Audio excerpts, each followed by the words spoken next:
everybody, and welcome to a pro-Semitic wild ride with Steve-O. We've got Ari Shaffir, and man, is his new special insanely good. It's called Jew. I watched it. I'm just raving about it. It's the most impressed I've been by a comedy special in a long time.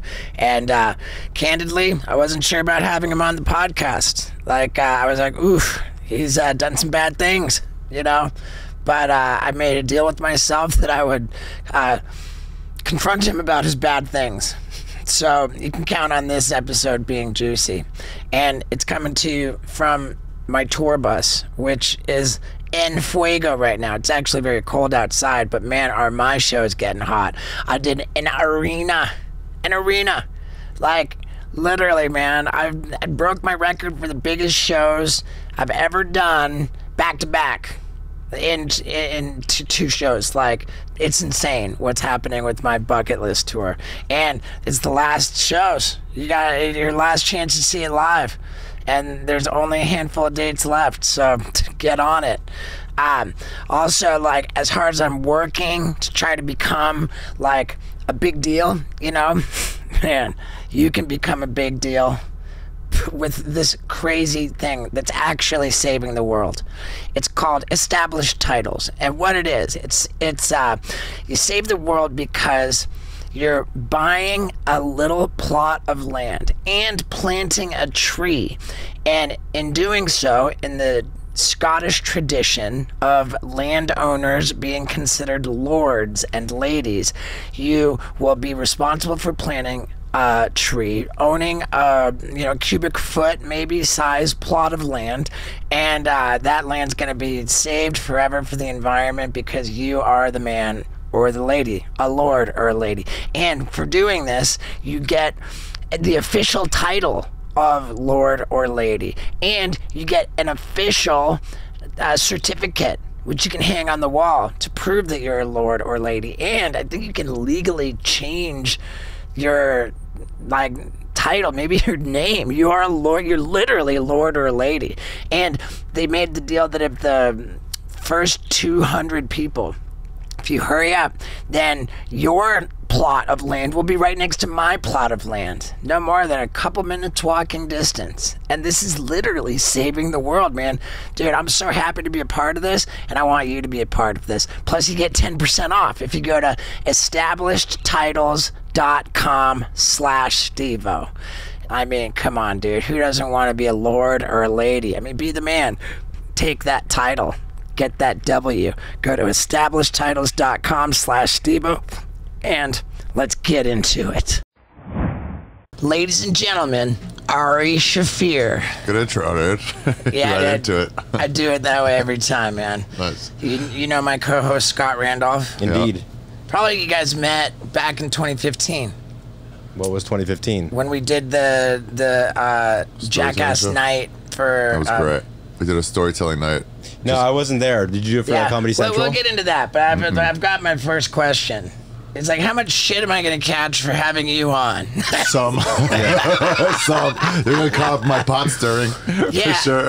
Okay, I just got to get right into this because multiple groups of who hate me. You took a lie detector test and passed the lie detector test, saying that you do not regret your whatever it was, a tweet or a story or something about Kobe. You got to be true to your fucking stand-up, man. I mean, dude, it's insane. I see all these people whenever some celebrity dies, they're like fucking wrenching their fucking clothes publicly, making it about themselves, and it's always nauseating to me. It's like that. Remember that thing that people used to do on Facebook where it's like, you know, my dad's gone 10 years ago today. I miss you. We're like, who the fuck are you talking to? And then this is the new version of that. It's just like, oh, I lost some celebrity I've never met. Oh, Michael Jackson died. I'm so sad. Fuck you. Right. Just keep it to yourself. Play a fucking song. It is interesting, like when Prince died, like people can't cope and they won't go to work for the day. Yeah, like, what are you talking about? That. He wasn't even coming out with new music.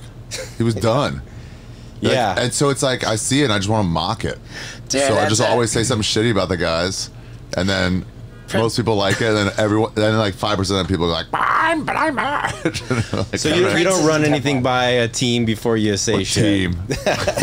But in the immediate wake of the Kobe thing, Yeah. like you did go pretty quiet, like for a moment there. Dude, I mean, I guess they were using my wall on Twitter to like dox my friends and managers and shit.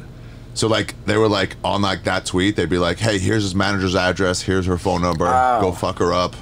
Wow. And so eventually they're like, "Oh Jesus, you guys are out of control." Man. Yeah, but yeah, you're classy people, Laker fans. Classy fucking people. And then that all kind of like blew over. What They was all the blow over. what was what was the bigger catastrophe in your life, the Kobe thing or the drugging Bert? Oh, good question. Well, that one was worse because my friend he wasn't talking to me for a while. Yeah. So that did bother me. And his The wife others were just probably- exposing dorks. Yeah. And this one just, yeah.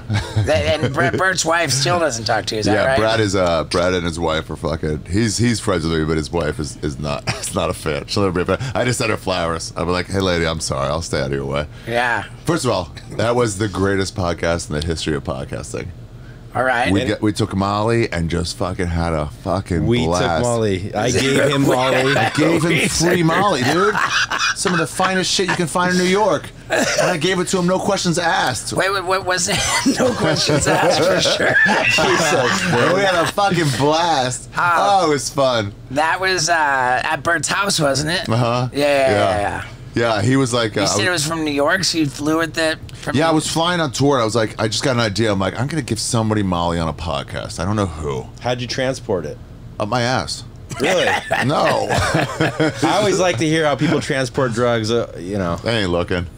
TSA's dumb. They ain't looking for that shit. Yeah. I mean, dude, to be fair... It's not like a pass outable amount. It's just like a little bit. What I noticed over the years was that going through security, like whatever they look at, whenever they saw money, like they're like, oh no, you keep your cash. Like I don't want Because they don't be accused of stealing money. They so like keeping drugs in cash. In money. Yeah, that's pretty smart. Which I kind of did anyway. Yeah. Maybe you had like Coke or something. You like pull it into a dollar and like keep twisting it up. How much blow do you think you've flown with? Transported. Like, It was only towards the end, like like an ounce total? no, I Like mean, an I 8 don't ball know. every time you went? You flew 8 times? I didn't fly that much with like real narcotics, but whatever. With real The problem with Coke is like it's always a like, hey, you want blow? And you're like, yeah, okay, but it's not I better have some blow on me. Like weed, you're like, I gotta fly with some weed because I'll need it. Right, I Coke, got you're to- like, I'm never gonna do this again, so it's fine. I got to a point where I needed the Coke. Oh, really? Yeah, I definitely needed it. Like I could not fly without it. Were you like Elton John, like where you woke up in the morning and snorted blow?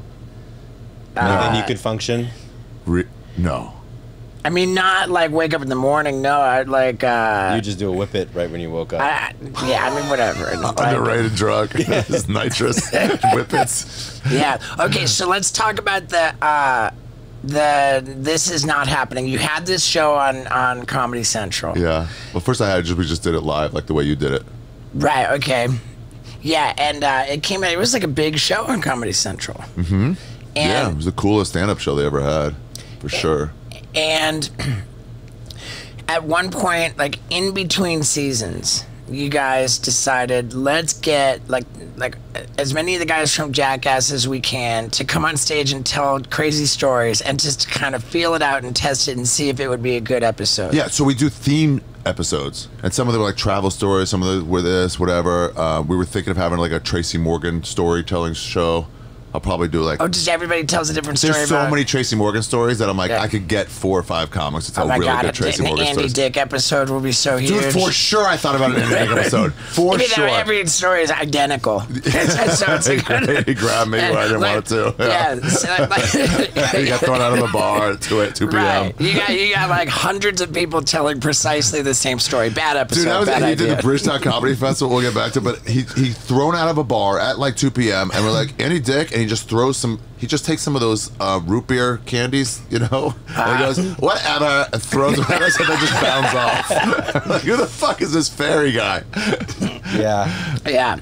So themed episodes, and then it was gonna be Yeah. Jackass. And we were like, yeah, I don't know if we reached out to you first or whatever, but everybody was down. It was Jackass yeah, dude, stories. everybody was down. We had I think everybody had a blast, and that was the first time for all of the other guys to ever get on Taking the stage. stage? Yeah. Oh yeah, I remember that because you were like, people don't realize it fucking takes some work to do stand up. Yeah. And you had this experience now, so Yeah. you were like, hey guys, I actually like you could just tell like I know what Yeah. I'm doing with this microphone. Yeah, and a little they're like, bit. Right. I mean, distinctly, the trial did not succeed because there was never a Jackass themed episode. I think I lost the show pretty shortly after that. Okay. I wonder when it was. That was 2015.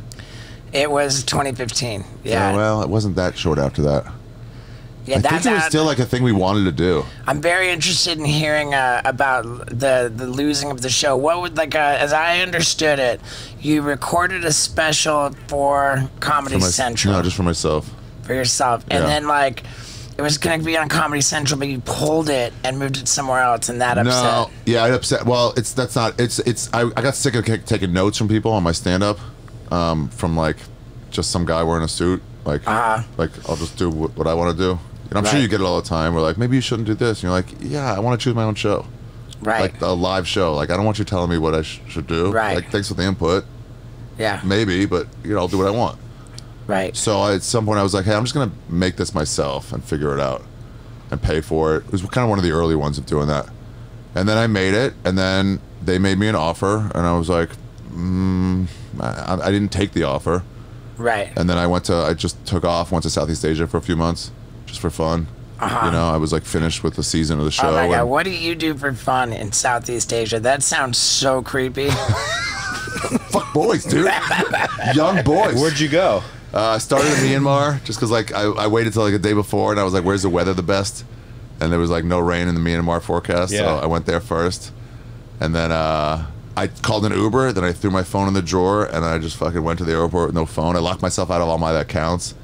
Wow. I like changed my passwords like to just slamming on the keyboard, gave those to my friends, and I'm like, don't give them to me. So I couldn't get on any like social media, my email. I had no phone. Did you regret that terribly? No. Was it like a Are you kidding? midlife Nobody's crisis? bothering me. No responsibility. Right. It was the greatest. What prompted this? I just wanted to travel. Yeah. Yeah, and Comedy Central was up my ass. They're like, no, we got to do another show. Come on, we got to do a season. And I'm like, God, I did it already. Like, you're going right back in. It's 8 months of editing to get everybody's story right. And then my buddy Duncan Trussell, he was just like, well, you want to travel and see the world, and they want you to not travel and see the world. So, like, what's the question even? Yeah. Right. And I'm like, oh, yeah, you're right. And so I was like, yeah, I'm out. Did you come back with any epiphanies? Because I know, like, when I travel, I'll go for a month, and then you realize start what you seeing really want. Yeah, you start seeing real clearly. What- All the fucking chaff in your brain drops off, Yeah. and you're just like, what do I care about? What do I like?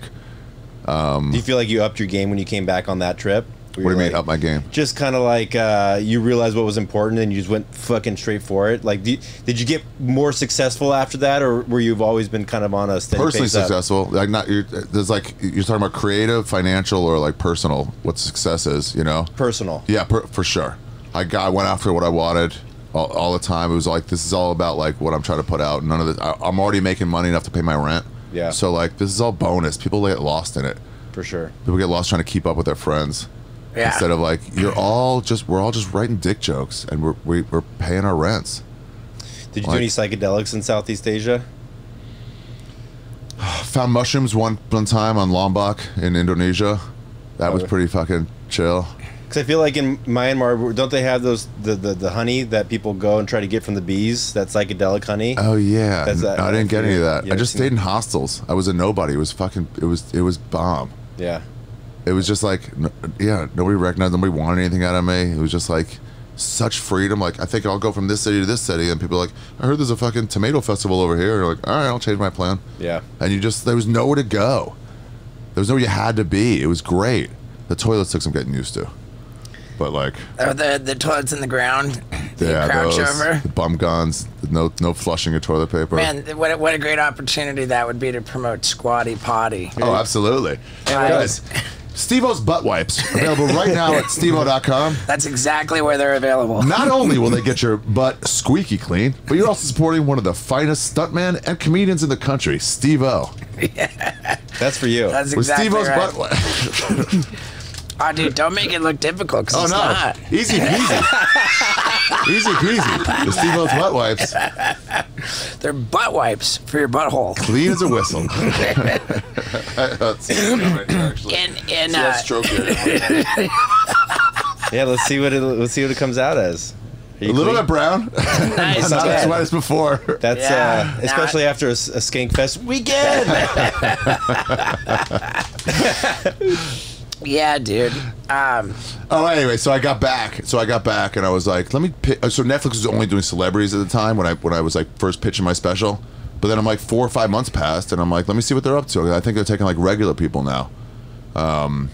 They totally revamped and like gotten Chappelle and only like $20 million people, and now they're like, well, we are actually like giving to. It's like, don't you have a deal with Comedy Central? I'm like, no, they have an offer, but no. And nobody's watching Comedy Central shit anymore. It was like on its way down, and then they were like, all right, we'll give you an offer. And then Comedy Central was like, Right. And they were like, here's the deal. You got to do it with us. I'm like, no, you guys don't have the reach. Plus, it was like a 2-part special, and they had no platform to show 2 parts of anything. Right. I was like, HBO wouldn't have the platform either. You just can't show it. And they said, you have to. And they said, if you don't, they were like, they're contracted for 10 episodes, but they were going to do 20 so I could get them all at once. They go, if you don't, we have to do 10, but we're cutting you from 20 to 10. We're going to fire all your employees. We'll put them out of work with a week to spare. Good luck paying their rent. Or you can walk away. They appealed to the compassion in you for others. What a bad mistake. Yeah. And I was like, fuck. I was like, first of all, well played. Well played. And then I was like, but I'm not going to comply. Right. So, you were like, yeah, you said good luck to my employees, and I'm with you. Good luck to them. Yeah. I'm going to Netflix. You're like, I was going to do that anyway. Yeah, so they found someone else and kept the 20 episodes. That was the thing. I should have been like, I should have played hardball. I should have been like, then do it. Then do it. Right. And all the employees later were like, what do you mean that's part of it? I'm like, motherfucker. What do you mean that's like, shows, stop a week or 2 out. It's still 10 episodes. It'd still be a week of work. Right. But they just kind of blackmailed me. Yeah. So having you had the special on Netflix, the 2 parts. It was great. And at that time, like that having a special on Netflix, like just revolutionized your touring. Yeah, it got big. I was the mayor of New York for like 2 weeks. Netflix ain't that thing anymore, but at the time it was. I mean, everywhere I went, I could take those city bikes around, and people were like, oh my God, I saw your special. It was like everywhere. It was fucking wild. It has a reach that the show and the special I did at Comedy Central just didn't have. Right. But it's also like it was my special my way, Right now we're promoting your newest special, and where is that? YouTube.com. There we go. I didn't even fucking pitch it to Netflix. Right. Oh, you didn't? I didn't even show it to them. How come? But they don't have a reach anymore.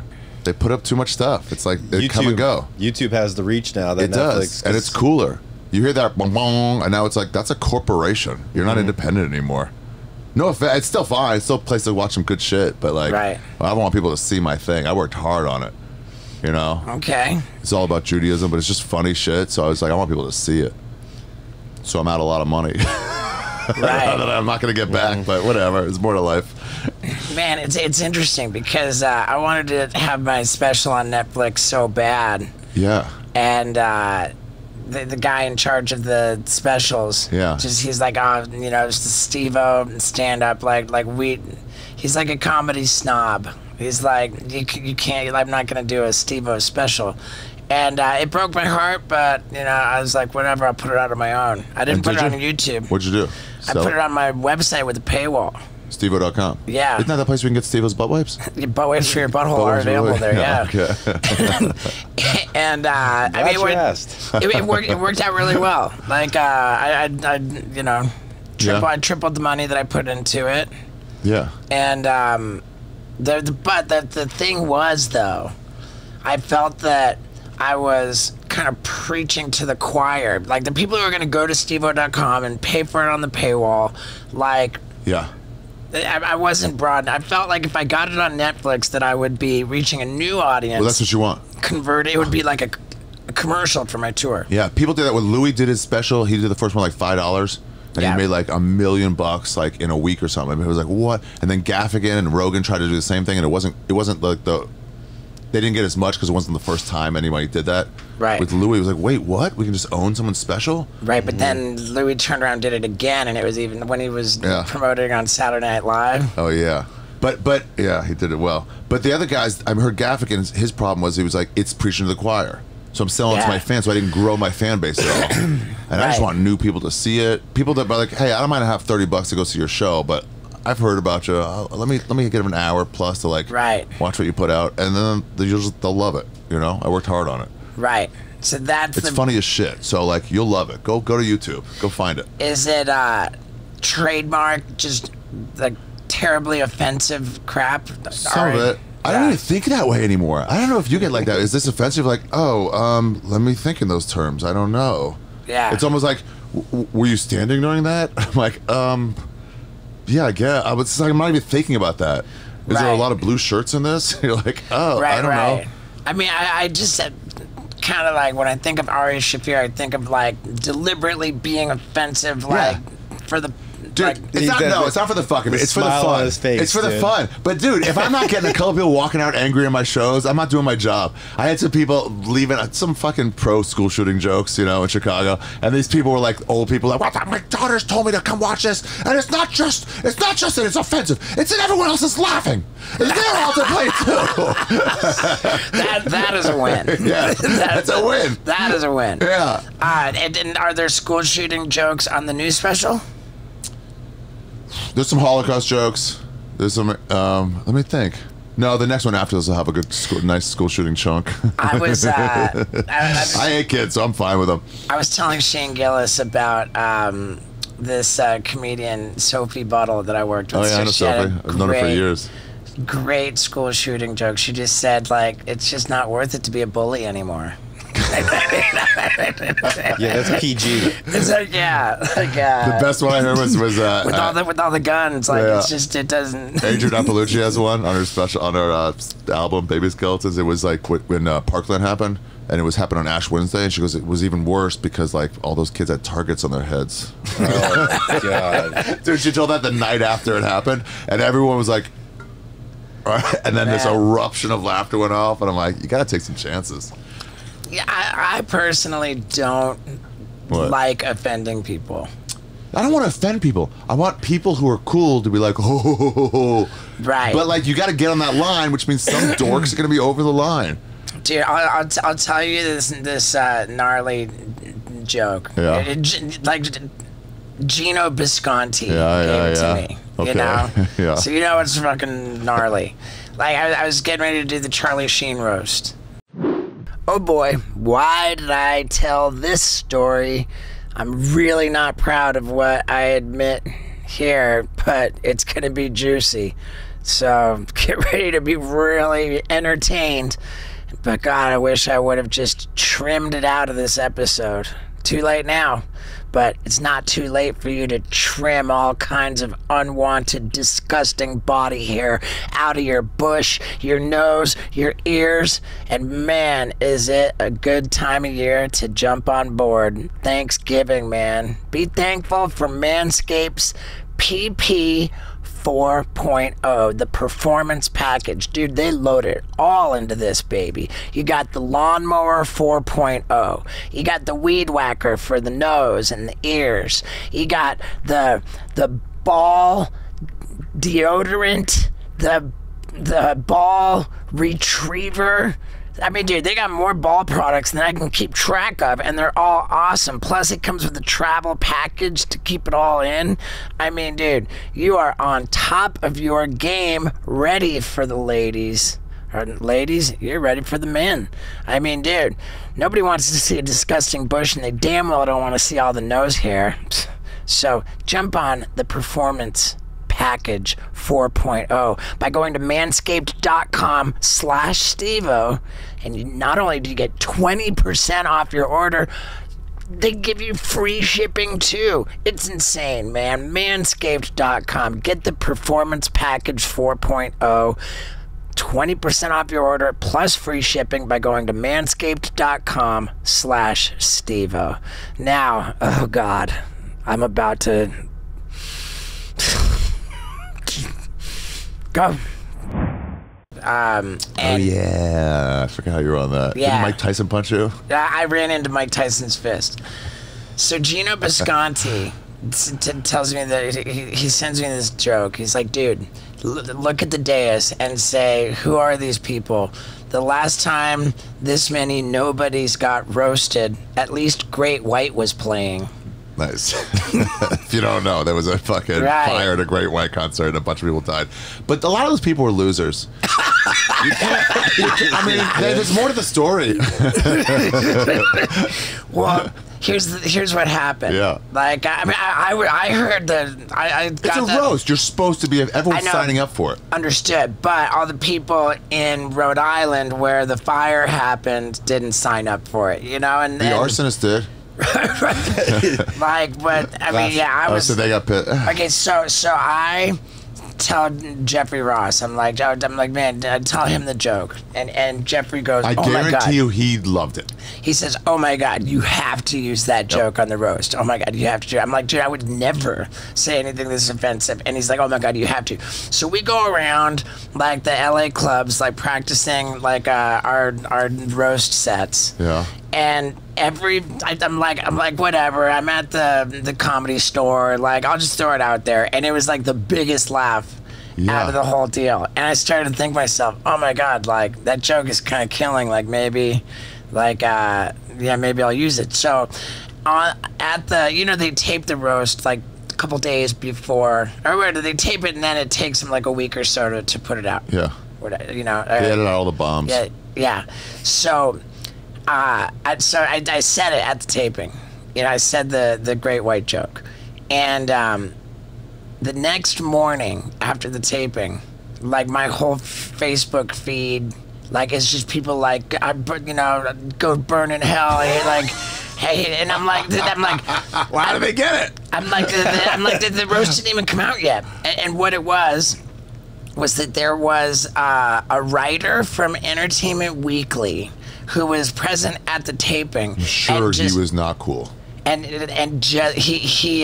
wrote up a thing about that he was at the taping, and he just wrote up like some examples of jokes that he included in like a blog or something. He didn't even shit on it? He didn't shit on it. No, he just included. He just included it as a list of jokes that just examples of what was said at the roast. And like somebody in Rhode Island saw this blog and was offended and then posted. It was like this viral thing, and like everybody in Rhode Island was so mad at me and upset. Like, and I'd never been in that kind of a situation because I'm just not someone who seeks to like be offensive and hurt people's feelings. Like it affected me so badly. I got on with Jeffrey Ross, with Comedy Central. I'm like, I'm on my knees begging you, please cut that joke out. Please cut that joke out. And like I issued an apology, like the whole deal. And I swear I was. It's just like I get you not wanting to offend people, but it's not for them. Whoever showed it to them was an asshole. It's not for those people. Why would you show somebody? It's like taking Mein Kampf to a fucking Jewish school and be like, "Did you see this?" And you're like, "Don't show them that. Right? They're not supposed to see it." Mm-hmm. Right. Well, I don't know. I want. Like, the problem is everything's worldwide now. So if you go to a comedy club, everyone there is like, we're in this dark hole. We want to hear these really dark, evil things, and everybody signed up for it. It's a contract, right? And then you tell somebody records it on their phone, and then it's not for them. Yeah, it's like, why would you bother them? Right. Why would you? Or like you talk shit with your friend about somebody, about another friend. And then somebody will go tell that friend, and you're like, what the fuck is wrong with you? Right. That's behind the scenes trash talk. Yeah. That guy's not supposed to know about that. And it's like, why'd you say that? I'm like, no, why did he tell you? He's like, like when you talk shit about your friend to Bert. And yeah, I did say that, but it was behind your back, dude. It's all good.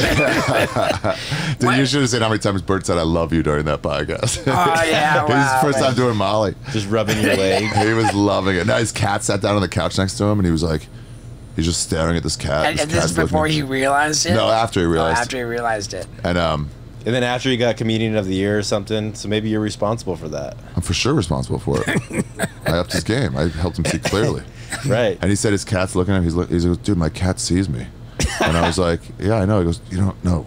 My cat sees me. I'm like, yeah, you're feeling it, bro. And you guys never aired that. He never aired it. I gave him a Catch 22. I gave him the best podcast of 2019. And he, on the podcast, he was like, I am pissed, but also I get that you know I love good content. So you gave me an amazing podcast. Joey Diaz came over, telling the story, watching the sunset behind him. We're both like, it was awesome. The question is, if you put that podcast behind a paywall, would it do better than... We would make $74 million. For sure. Yeah. It would do better than my special, Ari Shaffir Drew, available now for free. It would do better than anything. I say, Bert, release the pod. It's been long enough. Yeah. Yeah. Ari Shaffir Jew. Yeah. It's just called Jew. Jew, yeah. It's a theme hour. I've never really done one like that hard before. It's just all about, I was Orthodox Jewish. I was fucking... Wow, Yeah, you were studying scripts. I was reading that about you. You went to college and you studied the Jewish... The scripture. I went to seminary. I was going to be a rabbi.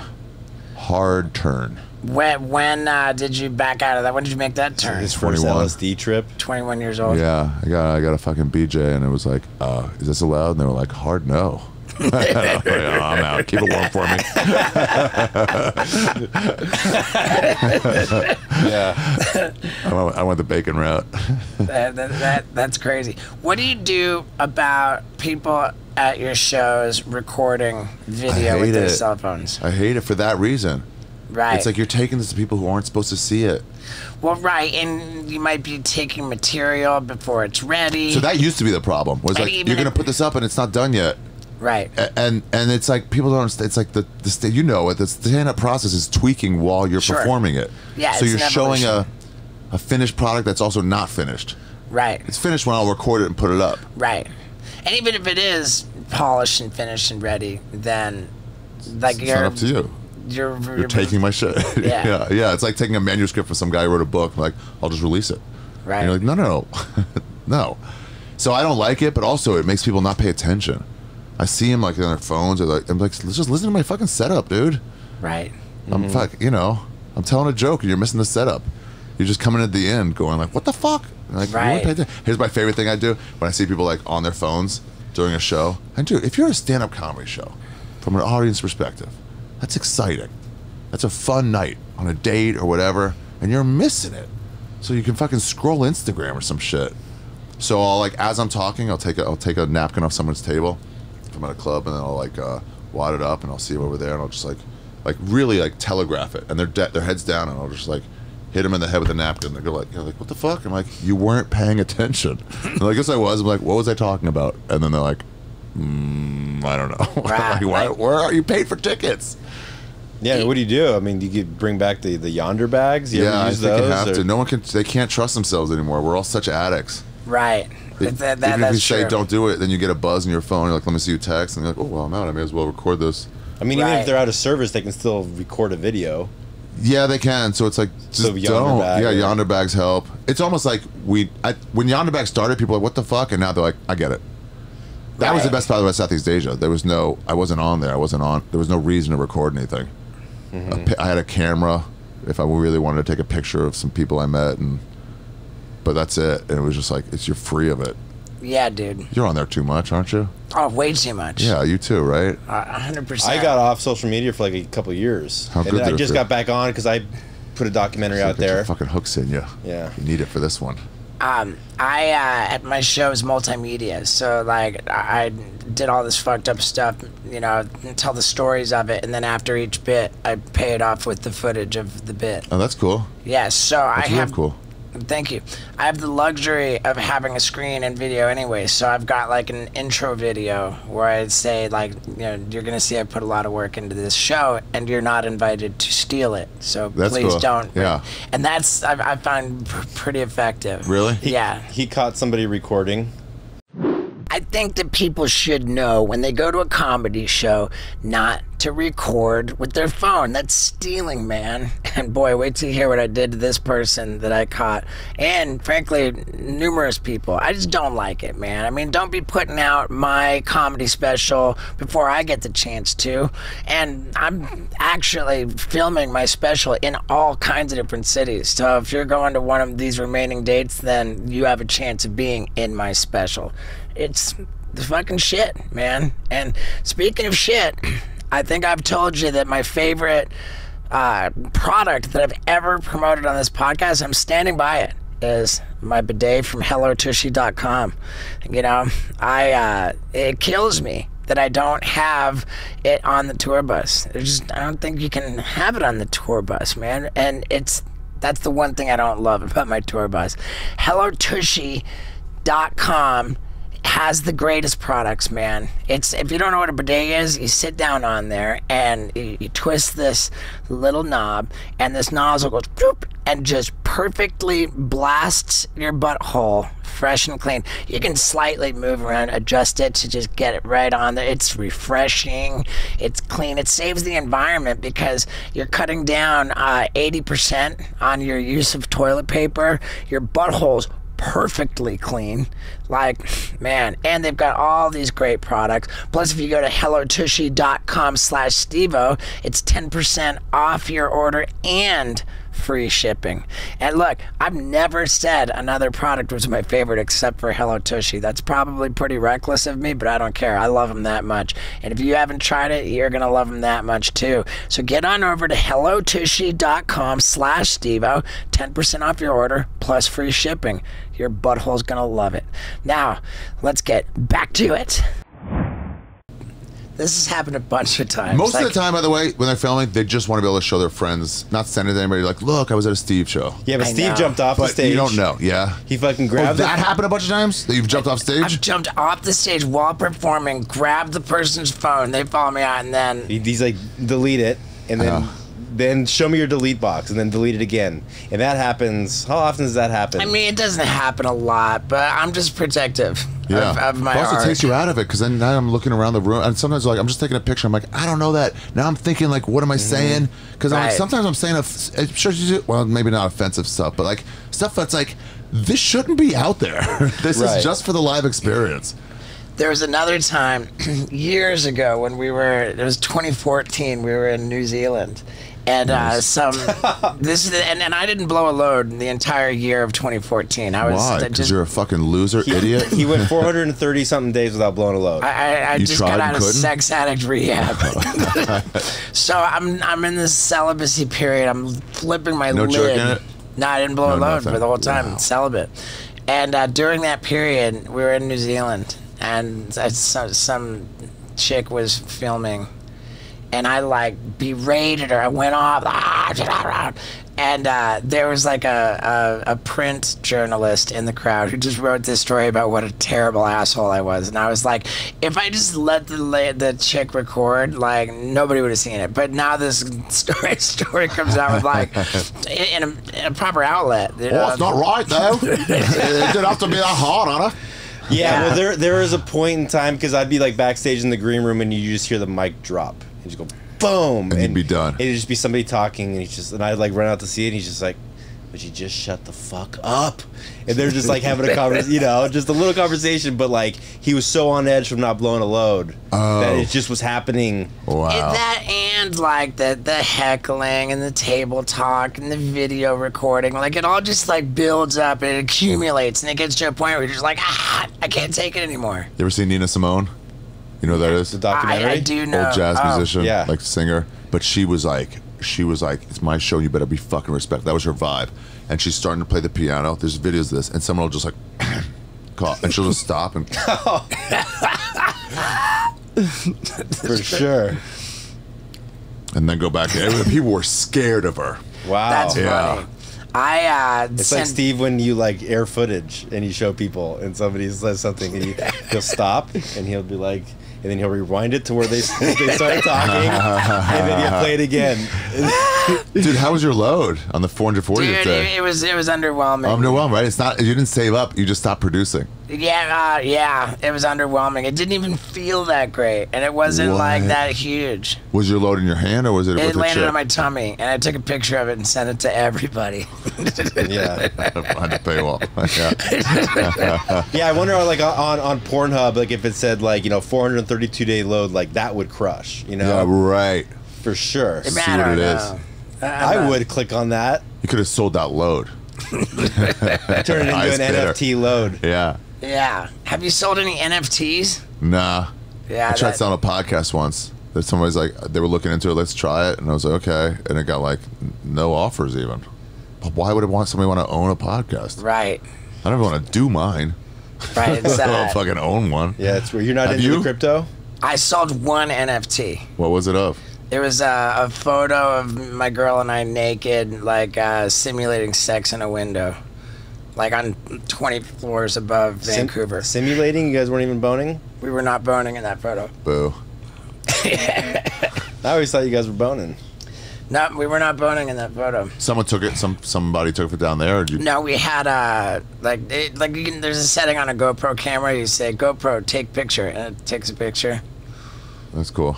Yeah. So did anything crazy happen this weekend at Skankfest? Or 2 weeks ago, sorry.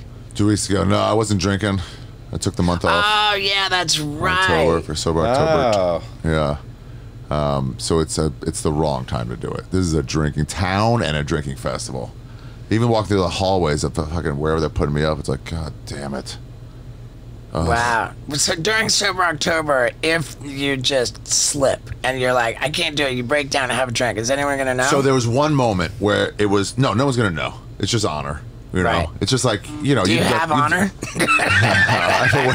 You're not. You're In not, some ways and others, definitely not. It's a weird set of honor. Yeah, but you know, when you lose a bet, when you got to do some shit for Jackass or whatever, like you just have to do it. That's Right. the deal. You have Right, to. It's right, like you right. could just be like, I'm not going to, but it's like that's lame. You know, it's the funniest thing about Sober October is that when it comes up, Yeah. like my first thought, like I was like, I was sober for a whole month, and I think, fuck, man, that's gnarly, you know, like that's I love you, intense. but yeah. And then I'm like, oh yeah, like I'm sober all the time. Yeah. for Like sure. it makes me uncomfortable, like sober for a whole month. Like, So oh, want to be man. around drunks. Yeah, even though because you're thinking of old Steve. Right, Yeah. man, it's like it's weird, and it continues to happen. You don't mess with the whoop strap at all? No, I did once. It was cool. But not- We have to do this Polish shit, whatever they chose to like Yeah. use. We have to do 500 calories a day. You got to burn, which I also hate, and 100 push-ups, which I physically cannot do. I'm like maxed out at 5 on day one. I was like, hey guys, I think I'm in trouble here. But by the end of the month, like, are you? Yeah, I'm getting better, but like so anyway. I was doing Rogan's. I was hanging out with Rogan. He goes, hey, I just interviewed Roger Waters like 2 days ago. I was like, that's so fucking badass. And I saw him once on acid in Rhode Island, actually. And it was such a fucking good concert. After they opened for Great White? After they opened Great White, they really took off because Great White was no longer a threat to the dominance of Rhode Island. This guy's making me in it like fucking the yeah, well, you know, Roger Waters do pyrotechnics. So, He's more into lasers. so he was like, I got tickets to his show tomorrow or tonight, and I'm like, oh, I can't go. I got a flight back. And he's like, well, I have fucking $700,000 billion, so like, I'll just change your flight for you. And I'm like, oh, well, I have no hotel. He's like, same. And I'm like, no, I got to get home. He's like, aren't you a I'm like, yep, I got to stay. So I'm gonna see Roger Waters, but I'm sober, and I'm like, no, it's disrespectful to go see Roger Waters sober. It's disrespectful. And so I asked the other guys, and I was like, is there something I could do to make up for this? I just want to take 1 tab of acid. I won't couple it with alcohol and weed. I'll be strong. And they were like, add 100 sit-ups a day to like your fucking regimen, and you can. And I view it as a fucking religious like What it like? you know, where you're allowed to do something for Yeah. Holy Scrolls. What if the acid like wasn't great?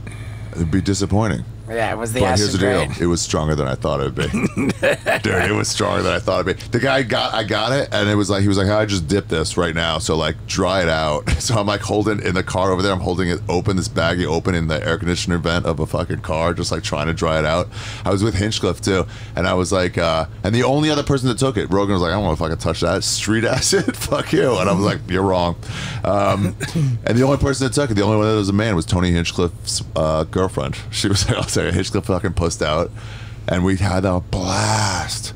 It was so fucking strong. There's an intermission, we went backstage, and all of a sudden it's like regular people, and we're like, nah, we shouldn't be here for this. So I went back up, and they were like, Rogan and all his bodyguards like, hey man, we're leaving like before the last song, because it was like a cavalcade to get us out. You gotta be on that thing. And I was like, I'm not gonna be. I mean, I'm crying in the fucking in the crowd next to some 80-year-old lady, crying. Oh, what a good fucking show. You guys got to go see Roger Waters on acid. Yeah, wouldn't it have been a good show not on acid? Sure. Yeah, absolutely. Hinchcliffe and Rogan had a good time. The I feel like the acid in the 90s was a lot stronger than the acid they're making now. Is that not true? Definitely can't be true. Because people are Don't like know, microdosing and fucking going on hikes now. Yeah, and, don't like, microdose. But like, They didn't know about microdosing in the 90s. They just took a fucking hit of acid like a man. But they're like seeing fucking things dripping off. And like now they're like doing yoga on acid. It's like, how is that possible? Do I have that wrong? I tripped balls in the 90s. Yeah. Could you imagine tripping balls now? I think it was unregulated then. So you didn't know. You might get the equivalent of like 4 hits of acid on one I'm tab. pretty sure that acid is still not regulated. Good point. Street acid. Yeah. Yeah, but they do that. They have like a number. Adam They're like, this Men. is 200 somethings, and I'm like, I don't know what that Oh means. yeah, shit. But this was not that. But who's saying that? Who's saying it? Exactly. You're just taking somebody's word for it. I was at a festival. We had Bonnaroo. It got canceled. We were in an RV like this. And we were loading up our fucking RV with groceries for Bonnaroo. And I got a call. Like, it ain't happening. And it wasn't COVID. It was raining. And I was like, it's nice out. Like, it rained for the last 6 days. The water's up to their knees. It's done. It's done. They're not, like, delaying it. It's over. I'm like, fuck. And so we found this, like, meth festival, I call it, in, like, western Georgia. And, like, we still got some RV spots. And I'm like, I'm going to that. So we just went there. We're buying drugs. And what kind of drugs you buying when you buy it? This RV next to us was also supposed to be at Bonnaroo, and they were like, they had testers, which is important. Kids, do drugs, but test that shit. For like fentanyl? Yeah. And so somebody was like, we got coke, which is not really my drug. I've done it a few times, but it's not my thing. But like, so they were like, hey, the coke from that guy is 100% pure coke. So like, sweet.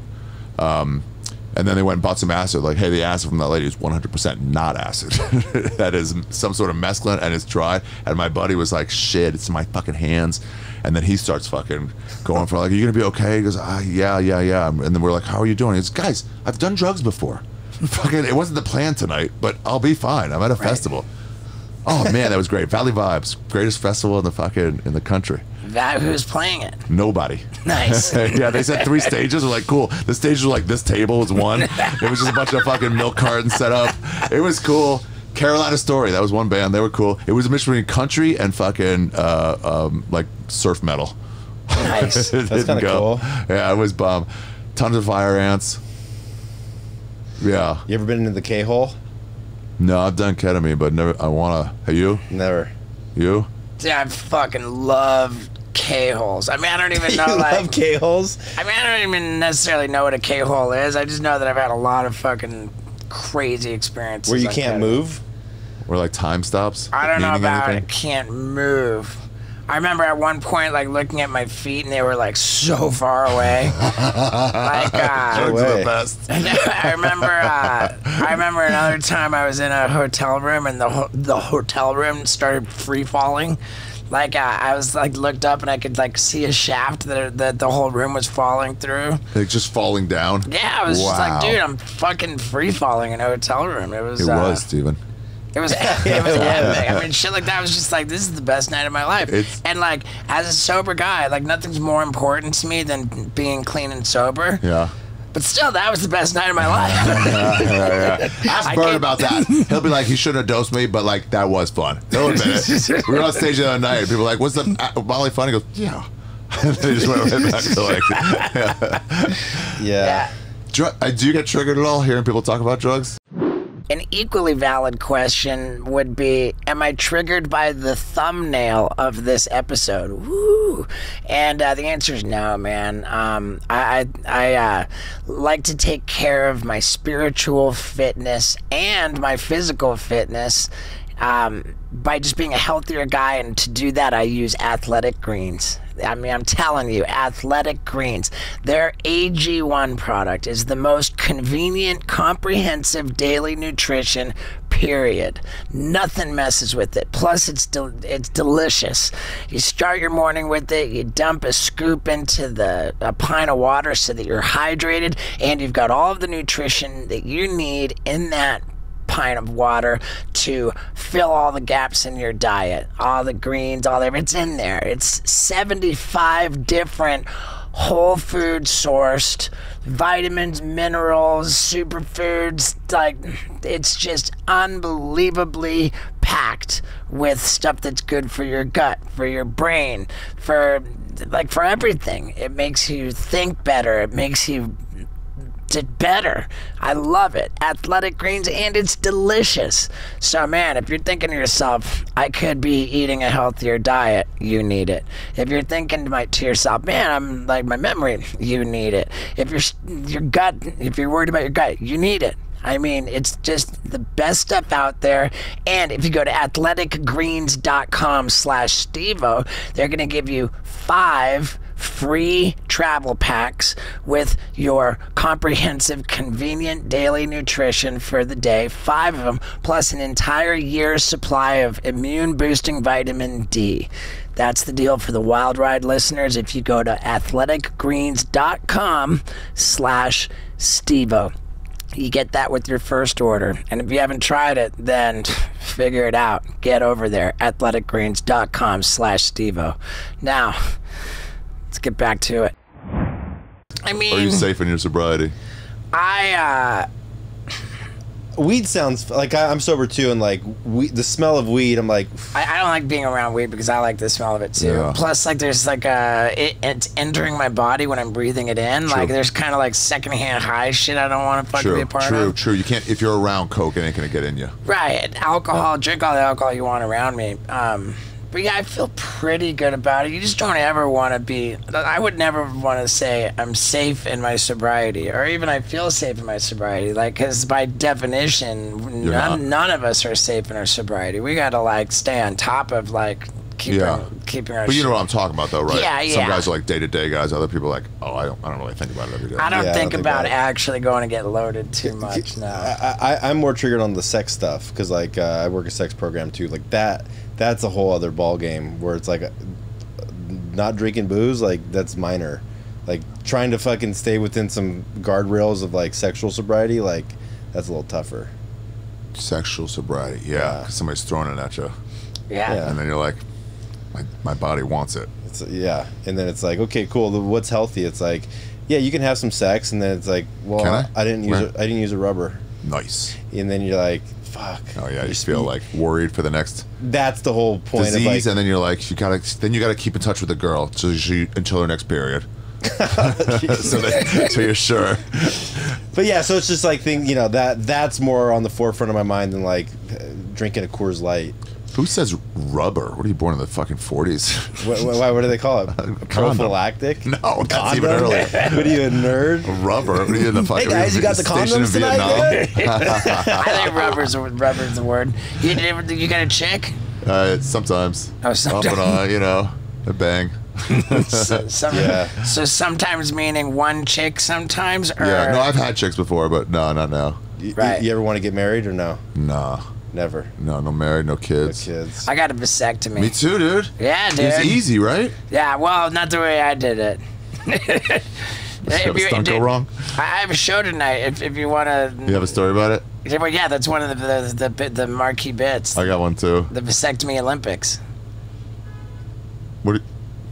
I do want to know what that means. Yeah, the idea was born when I heard a joke when I was a kid. What's the definition of macho?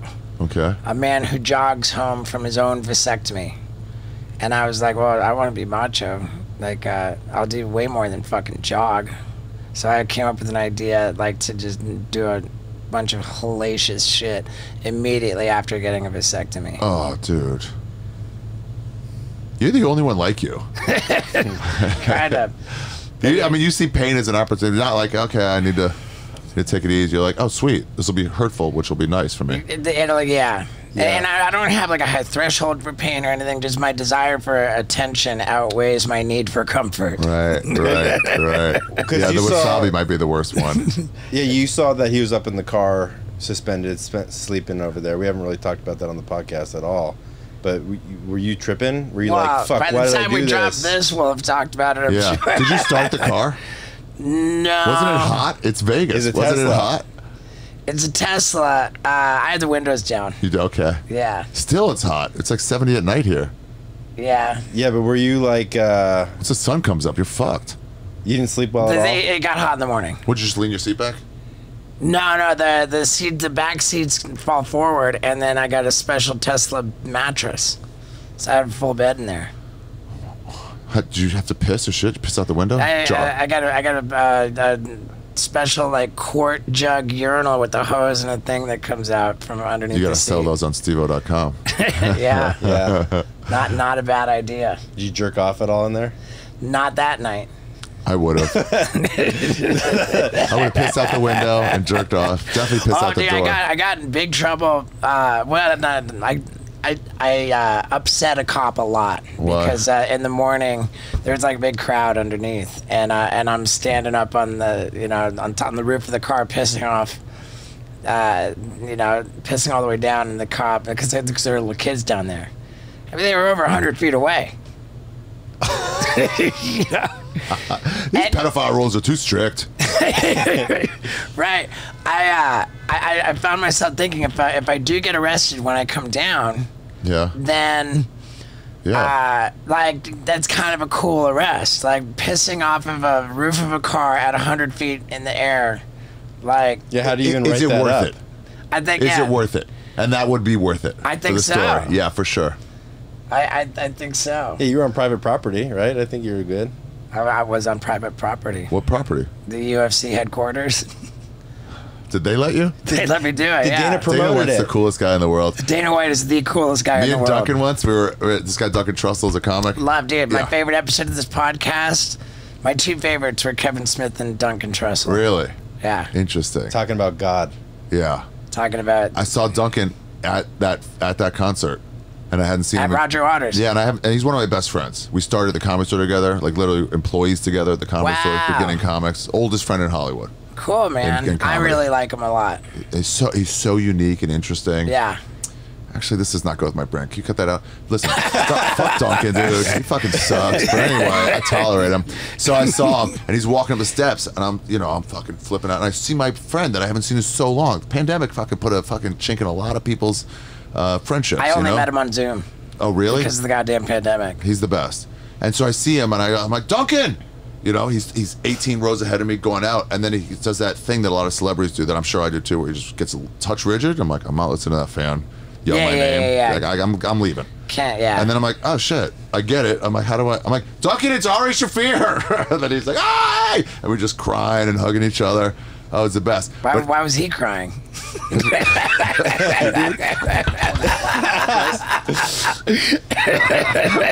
my favorite. They always, when everybody gets mad, they take the thing out and then leave.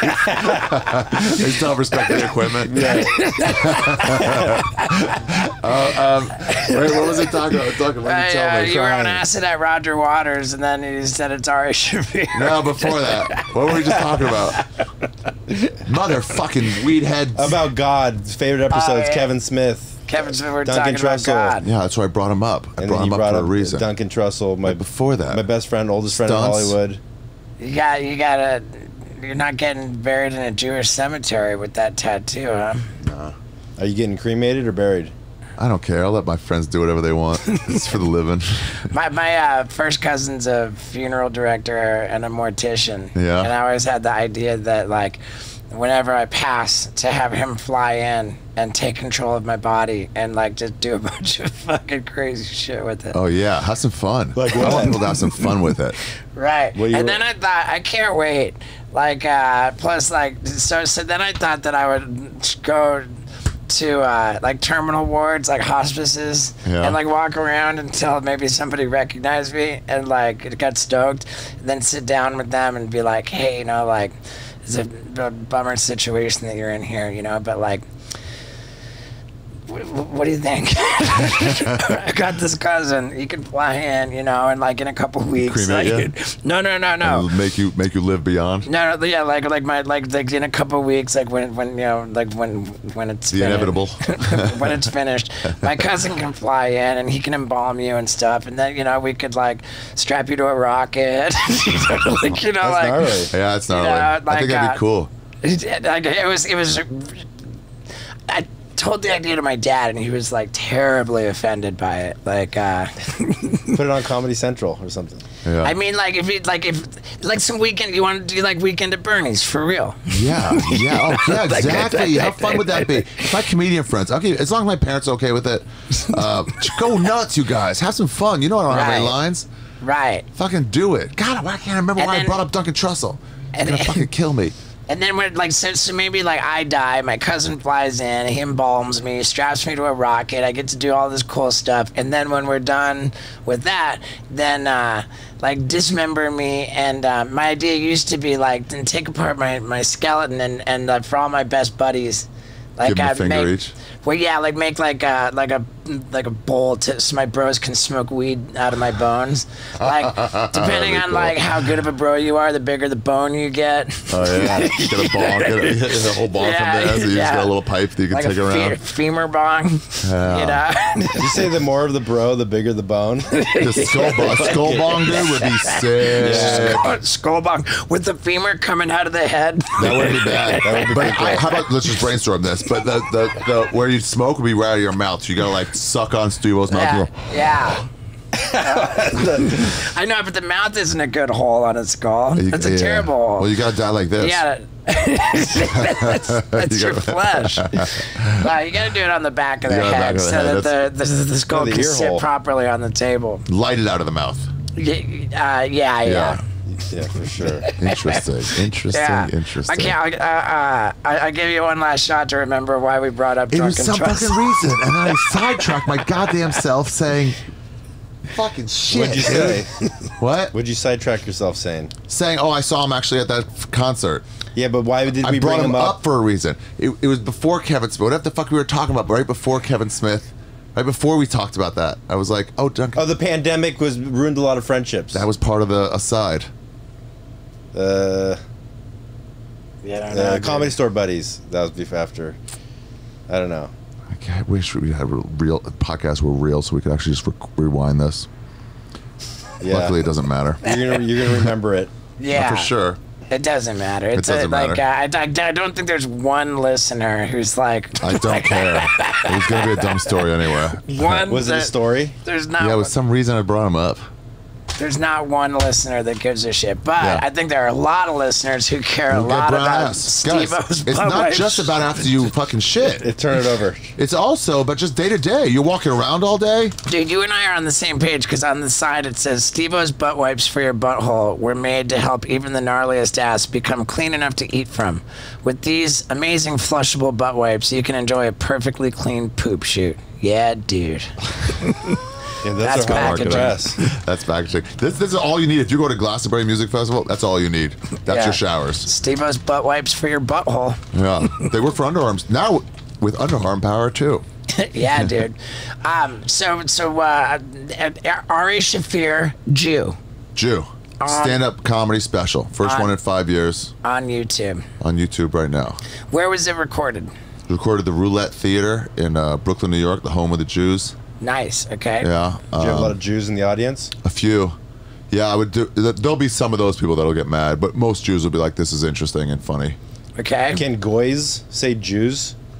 Can I say Jews? Depends how hard you hit the J. Are there any Scientology comedians who left the church and could make a special called Scientologist? Yeah, mate. Let's see. Who else? Who was? Bobby Lee was dating a Scientologist for a while. Oh yeah. She was so. Leah Ramini. He never dated her, but she is one. Yeah, yeah.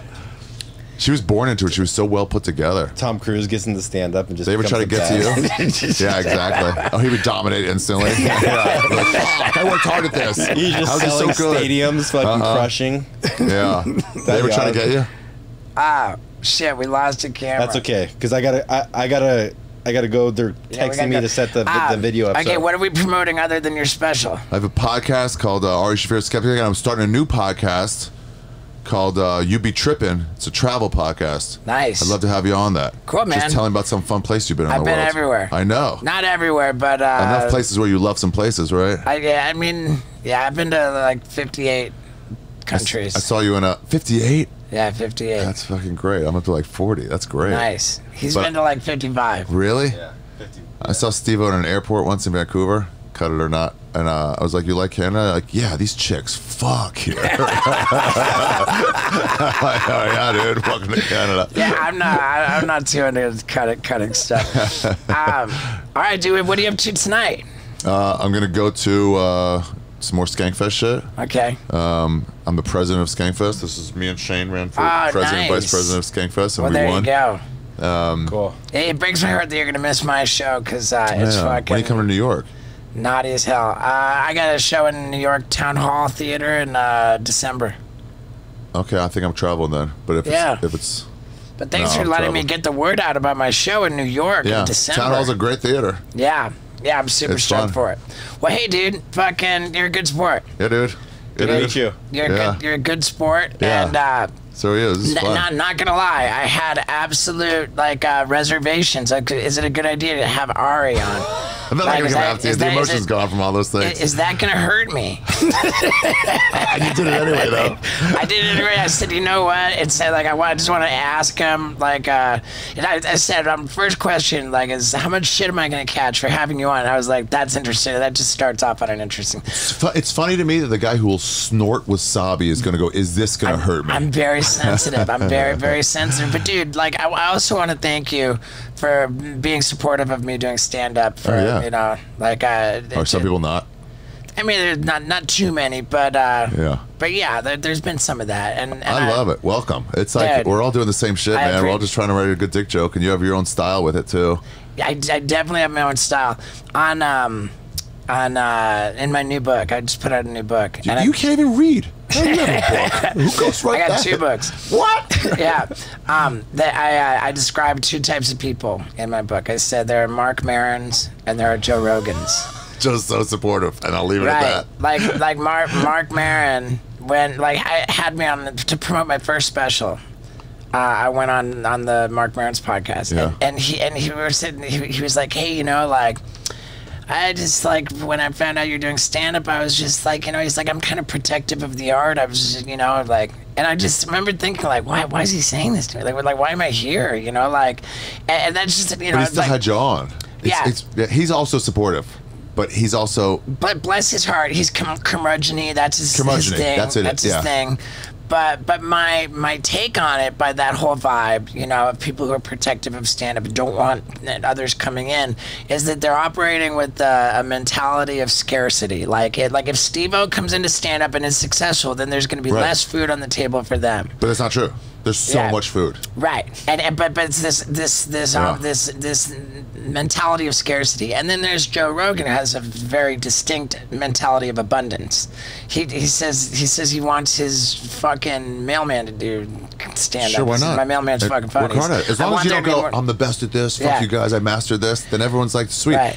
There's a way to, this is an old Jewish thing that I've learned when I was little, they treat knowledge or helping people out as a candle. Your candle's out. If I light your candle with my candle doesn't go out. Right. My candle's the exact same. That's great. I like that. Yeah, and I appreciate you and your attitude of abundance. Yeah. More funny shit in the world. Yeah, exactly. We're all trying to have a good time. That's what Rogan told me. He says, I like funny shit. I want there to be more funny shit in the world. He's like, you're so funny. Supportive. Yeah. Super rad. Hinchcliffe, too, is... Yeah. All right, man. Well, fucking thank you for coming on over, dude. I'm super glad we did this. It's good to see you. It's been a long time. Yeah. I threw up in a fucking Jackass show once. I was laughing so hard. Oh, nice. I was like, I couldn't stop. I was like, I threw up at a Jackass show. Like the fucking dick was way too far down my throat. unrelated. But this dude was laughing. The way he was laughing, I was like, I needed it. I needed it in me. Right on, brother. Hell yeah, dude. Yep. So, in conclusion, I can say, genuinely and honestly, I'm really glad that we did that episode with Ari. If I had any reservations about his bad behavior, I enjoyed talking to him. I liked him. I mean, I'd met him before. He was always really cool. I really like him a lot more after the podcast. And God, am I impressed by that special. I'm not just saying that, dude. Check out Jew on YouTube, man. It is really unbelievable how impressive that is. And, you know, I love you. I love you. I'm also really, really happy with what's going on my tour. It's, like, I feel like I'm blowing up. Yeah, dude. So thanks, everybody.